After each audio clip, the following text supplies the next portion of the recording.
जानदारों की बॉडी में एंजाइम कैसे काम करते हैं, एंजाइम का वे ऑफ एक्शन क्या है, ये केमिकल रिएक्शन को किस तरह से स्पीड अप करते हैं।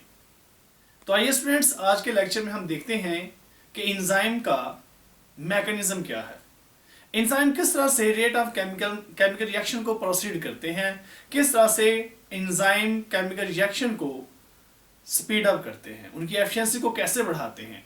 तो आज का हमारा लेक्चर है मैकेनिज्म ऑफ एंजाइम एक्शन, जिसको हम नाम देते हैं कैटालाइसिस या कैटालिसिस।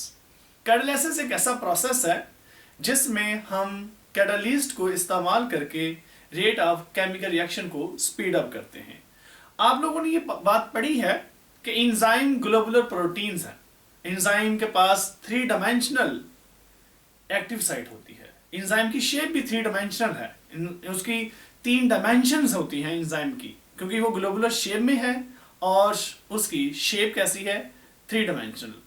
एंजाइम के पास एक स्पेसिफिक रीजन है जिसको हम एक्टिव साइट का नाम देते हैं, और इस एक्टिव साइट के अंदर सबस्ट्रेट अटैच होते हैं, और एक्टिव साइट के अंदर चंद एक अमीनो एसिड होते हैं और उसकी जो शेप है वो बहुत ही स्पेसिफिक है। एक्टिव साइट की शेप सबस्ट्रेट के अकॉर्डिंग है, यानी कि आप ये कह सकते हैं कि सबस्ट्रेट और एक्टिव साइट दोनों आपस में मैच करते हैं तो सबस्ट्रेट जाके एंजाइम के साथ अटैच होता है या एक्टिव साइट के साथ अटैच होता है। आइए देखते हैं हम।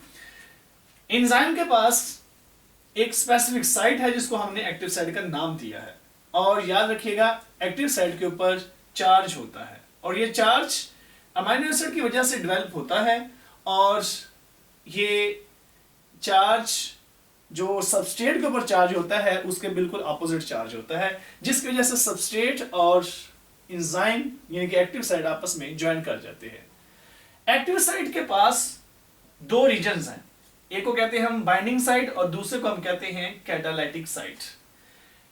बाइंडिंग साइट के 2 फंक्शन हैं। पहली बात ये कि ये प्रॉपर सबस्ट्रेट को रिकॉग्नाइज करती है और फिर सबस्ट्रेट को ये एक्टिव साइट के साथ बाइंड कर देती है, इसी वजह से इसका नाम बाइंडिंग साइट है। जबकि कैटालाइटिक साइट के भी 2 फंक्शंस हैं, 2 रोल हैं इसके, यानी कि ये कैटालाइटिक साइट ये प्रॉपर सबस्ट्रेट के अटैच होने की वजह से एक्टिव हो जाती है, और ये क्या करती है, ये सबस्ट्रेट को प्रोडक्ट में कन्वर्ट कर देती है। तो मैंने जैसे पहले बताया है कि एक्टिव साइट की एक स्पेसिफिक ज्योमेट्री है, स्पेसिफिक उसकी कॉन्फ़िगरेशन है, स्पेसिफिक उसकी शेप है, और ये शेप किस वजह से बनती है, due to folding of chains of amino acids, जिसकी वजह से इसकी एक खास शेप बन जाती है। तो जब एंजाइम किसी प्रॉपर सबस्ट्रेट को रिकॉग्नाइज कर लेता है तो एंजाइम और सबस्ट्रेट आपस में अटैच हो जाते हैं। तो ये स्टूडेंट्स देखते हैं, ये आपके सामने एक एंजाइम है, तो एंजाइम की हमने ये एक इसकी एक्टिव साइट बनाई हुई है, ये इसका जो रीजन है ये एक्टिव साइट का है। तो एक्टिव साइट आपको पता है ये वो रीजन है, वो साइट है जहां पे सबस्ट्रेट ने आके अटैच होना है। तो ये आपके सामने एक सबस्ट्रेट बनाया गया है, ये सबस्ट्रेट समझ लें कि हमने एक्टिव साइट के अकॉर्डिंग बनाया है, जिस तरह की उसकी शेप है उससे मिलती जुलती हमने शेप बना ली है। तो सबस्ट्रेट जैसे ही एंजाइम के साथ जाके जुड़ता है, एक्टिव साइट के साथ जाके जुड़ता है, तो एक टेम्पररी कॉम्प्लेक्स बनता है जिसको हम कहते हैं एंजाइम सबस्ट्रेट कॉम्प्लेक्स। ये दोनों आपस में जुड़े हुए हैं और इनके दरमियान जो लिंक है वो हाइड्रोजन बॉन्डिंग कहलाता है। यानी कि आप ये कह सकते हैं कि सबस्ट्रेट और एंजाइम के दरमियान लिंक यानी कि जो बॉन्डिंग है वो वीक बॉन्डिंग है, और वो बॉन्डिंग को क्या कहते हैं, हम हाइड्रोजन बॉन्डिंग कहते हैं। ठीक है जी। और ये आप कह सकते हैं कि पार्शियल पॉजिटिव और पार्शियल नेगेटिव चार्ज होने की वजह से डेवलप होता है। नेक्स्ट देखते हैं जी, एंजाइम सबस्ट्रेट कॉम्प्लेक्स के बाद जो एंजाइम है वो सबस्ट्रेट को प्रोडक्ट में चेंज कर देता है। यहाँ गौर करें, ये जो रेड कलर में आपको नजर आ रहा है ये सबस्ट्रेट था, और यहाँ पे जो ब्लू कलर में नजर आ रहा है अब ये प्रोडक्ट बन चुका है। तो प्रोडक्ट बनते ही एंजाइम प्रोडक्ट को लूज नहीं करता, उसको आप कह सकते हैं कि डिस्चार्ज नहीं करता, बल्कि कुछ अरसे के लिए वो दोनों आपस में जुड़े रहते हैं, और इस स्टेज को हम कहते हैं एंजाइम प्रोडक्ट कॉम्प्लेक्स।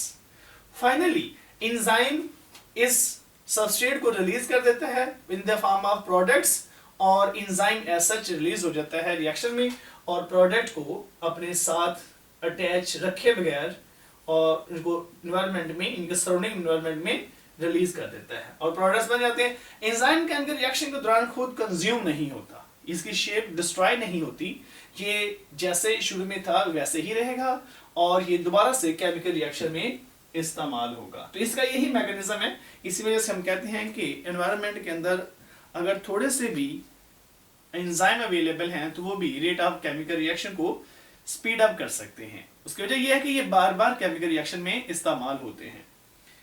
तो डियर स्टूडेंट्स, आपने दो मॉडल इसमें मेंशन करने हैं। मैकेनिज्म ऑफ एंजाइम एक्शन में आपने दो मॉडल पेश करने हैं, दो मॉडल यहाँ पे प्रेजेंट करने हैं इस क्वेश्चन के अंदर, that are lock and key model and induced fit model.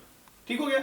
तो इन दोनों में डिफरेंस भी पूछा जाता है समटाइम कि what is the difference between lock and key model and induced fit model. ये अलग से शॉर्ट क्वेश्चन भी आपको पूछा जा सकता है। तो lock and key model was presented by Emil Fischer in 1890s। तो इसके अकॉर्डिंग क्या है कि जिस तरह से एक स्पेसिफिक की को हम इस्तेमाल करते हैं for opening a specific lock, एक स्पेसिफिक की को स्पेसिफिक लॉक ओपन करने के लिए इस्तेमाल करते हैं, in the same way a specific substrate attach with specific enzyme and converted into products.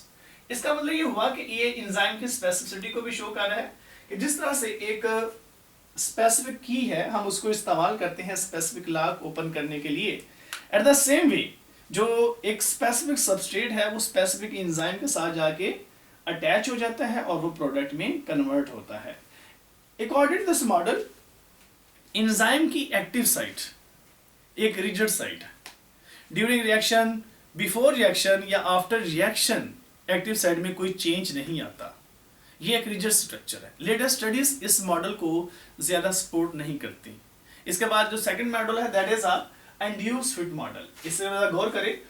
अच्छा, यहाँ पे एक बात और देख ले जरा, लॉक एंड की मॉडल में जो की है वो सबस्ट्रेट है और जो लॉक है वो एंजाइम है इसके मॉडल के मुताबिक। तो डिफरेंट रेफरेंसेस बुक में डिफरेंट बातें लिखी हैं, लेकिन इसकी जो सही रियल बात है वो यही है कि जो की है वो सबस्ट्रेट है, की एंजाइम नहीं है। तो की क्या है जी, एक सबस्ट्रेट है, जबकि लॉक जो है वो एक एंजाइम है। तो induced fit model that was presented by Daniel Koshland in 1959। Induce का मतलब होता है to stimulate something for modification या मॉडिफाई करना, तरगीब देना। तो यहाँ पे इस मॉडल में क्या डिस्कस किया जाता है कि जो सबस्ट्रेट है it induces changes in the active site. ये एक्टिव साइट के अंदर चेंजेस को इंड्यूस करता है। इट मींस दैट कि active site is not rigid structure, it is flexible and can change with the shape of substrate. यानी कि आप ये कह सकते हैं कि सबस्ट्रेट एक्टिव साइट को मॉडिफाई कर सकता है, सबस्ट्रेट एक्टिव साइट की शेप को अपने अकॉर्डिंग चेंज कर सकता है। लेकिन इसका मतलब हरगिज ये नहीं है कि कोई भी सबस्ट्रेट आके एंजाइम के साथ अटैच हो जाएगा। ये स्पेसिफिक सबस्ट्रेट ही स्पेसिफिक एंजाइम के साथ अटैच हो सकता है। तो यहाँ पे ये बात वाज़ह कर लें कि जो इंड्यूस फिट मॉडल के according active site is not a rigid structure, it acts as a template. जैसे ही उसमें सबस्ट्रेट जाके फिट होता है वो अपनी शेप को चेंज कर लेती है। जैसे आपके पास एक ग्लव है, आप उसमें उसकी शेप जैसे मर्जी हो, जैसे आप उसमें हैंड एंटर करते हैं तो उसकी शेप ऐसी हो जाती है जैसे हैंड की शेप है। तो लेकिन उसमें आप हैंड, ग्लव्स के अंदर आप हैंड ही एंटर कर सकते हैं, मतलब उसमें आप अपना जो फुट है वो एंटर नहीं कर सकते। तो इसका मतलब क्या है कि ये जो एंजाइम की एक्टिव साइट है वो एक स्पेसिफिक सबस्ट्रेट के लिए अटैच होने के लिए है, उसमें कोई और सबस्ट्रेट आके अटैच नहीं हो सकता। तो इस तरह से ये एंजाइम की स्पेसिफिसिटी के लिए ये भी मॉडल बहुत इंपॉर्टेंट है और ये मॉडल ज़्यादा एक्सेप्टेबल है। लेटेस्ट स्टडीज इसको ज़्यादा सपोर्ट करती हैं।